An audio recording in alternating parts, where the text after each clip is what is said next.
welcome to another Looney Tunes commentary. If you're new to the channel, consider subscribing as it helps out the channel, and give this video a like if you do like it. So this is a commentary for Fresh Hare, released in 1942. It's the 379th in the series, and it's directed by Friz Freleng. It hasn't really had a decent release, but it was on one DVD, and I got the copy right here, which looks somewhat decent. It has been restored, but we'll explain why later why it has not been released. And with me today are my fellow Mounties, Steph Stilley and Blue Genocide. Say hi, guys. Hey, everybody. Okay, so let me get this straight. You have to have me, a Canadian, be on this commentary just because the cartoon involves Canada? Yeah, this joke doesn't work because I'm always here. Welcome, guys. There we go. There we go. It's like you got to have your system. Good. All right. And this one we would have seen many a time, being on a public domain short, so you can find this one pretty much anywhere. But I just did like the fact that they teased us in the Bugs Bunny documentary that's on the 80th Bugs Bunny set. There's like a 10 seconds of it, and it's like, it looks so good. Yeah, like they have to re-release Elmer's Candid Camera again. That's right. But this cartoon has the biggest WTF ending, one of the biggest WTF endings in Looney Tunes history, which we'll get to very, very shortly, and why the ending is usually cut.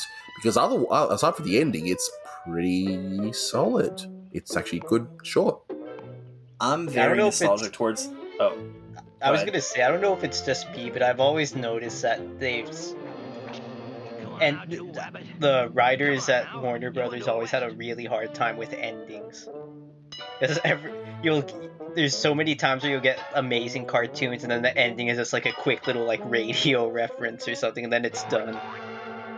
Yeah. Well, I will talk about the ending in a second, but I'm very nostalgic for this cartoon because this was one of the first because when I was a kid in Canada, they only ever played like the one season of the Bugs Bunny and Tweety show. Out of like the 30 years that show like ran on TV, we only have repeated the one season from like 1989 or something. So after that, and seeing the Golden Collection and all that, I had thought that I had seen like all the Bugs Bunnies and stuff by age 10. Not even close, but they usually only decide to release like the couple dozen Chuck Jones and Friz Freleng shorts from the 50s. So when I saw this on a public domain VHS that my friend had, it got me really excited again because there were still more that I hadn't seen.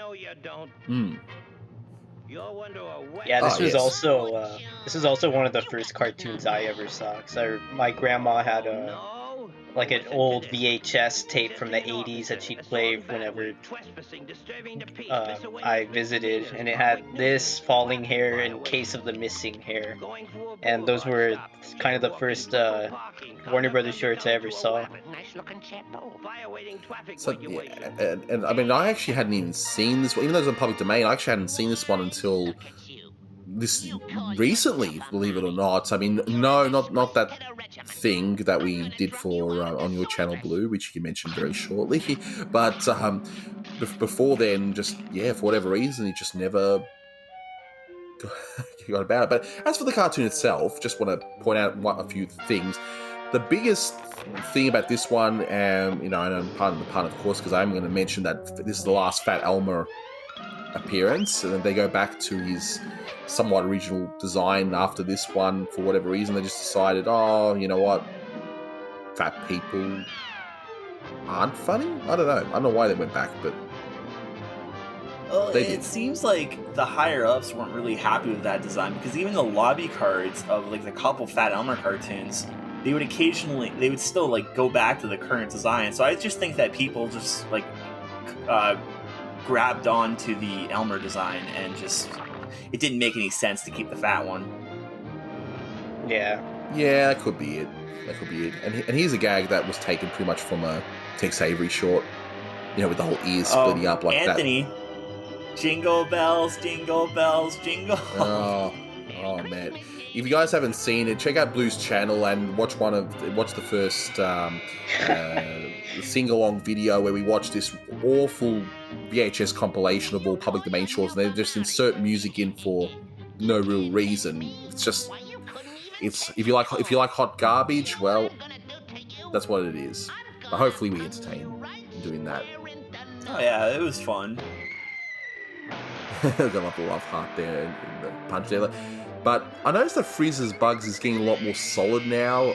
It's still kind of wonky here and there, but it's definitely improving in this short. Yeah, I'm not the biggest fan. Yeah, of I mean, it's Frizz's way better than animation Hiawatha of this or. period. True. I mean, he has. Filmin Row does some good stuff in this cartoon, but it seems like the rest of the guys just had a really hard time drawing on model. Now, I wonder if this is Cal Dalton right here, because the bugs looked a little bit wonky. I mean, I'm just guessing, so if I got it right, let me know so I can give myself a gold sticker. But I'm just making a guess that that's Cal Dalton. Just kind of looked a bit wonky, and this is of course somebody else. So yeah, I mean the bugs running away like that. That looked okay. That looked good. like here's the check to see who made that impact. So now we're getting very close to the ending. So yeah, I have to mention the fact that it's the most random thing ever. In fact, this is probably the equivalent of a Family Guy gag, like where it's just a random thing just happens just because it's random, and basically, yeah, I don't know. I want to inject here. If it wasn't for the black face, I think it'd be really funny. Yeah, I exactly really like this ending, and well, outside the blackface, I really think that if it was another song, this would work, and like no blackface too, obviously. Yeah, exactly. It's just so random, and I get the idea of the gag. It's just a little bit uncomfortable to watch today because again, it uses the whole romanticized version of the South with Dixie and all that sort of stuff. So hey kids, this is what you didn't see growing up.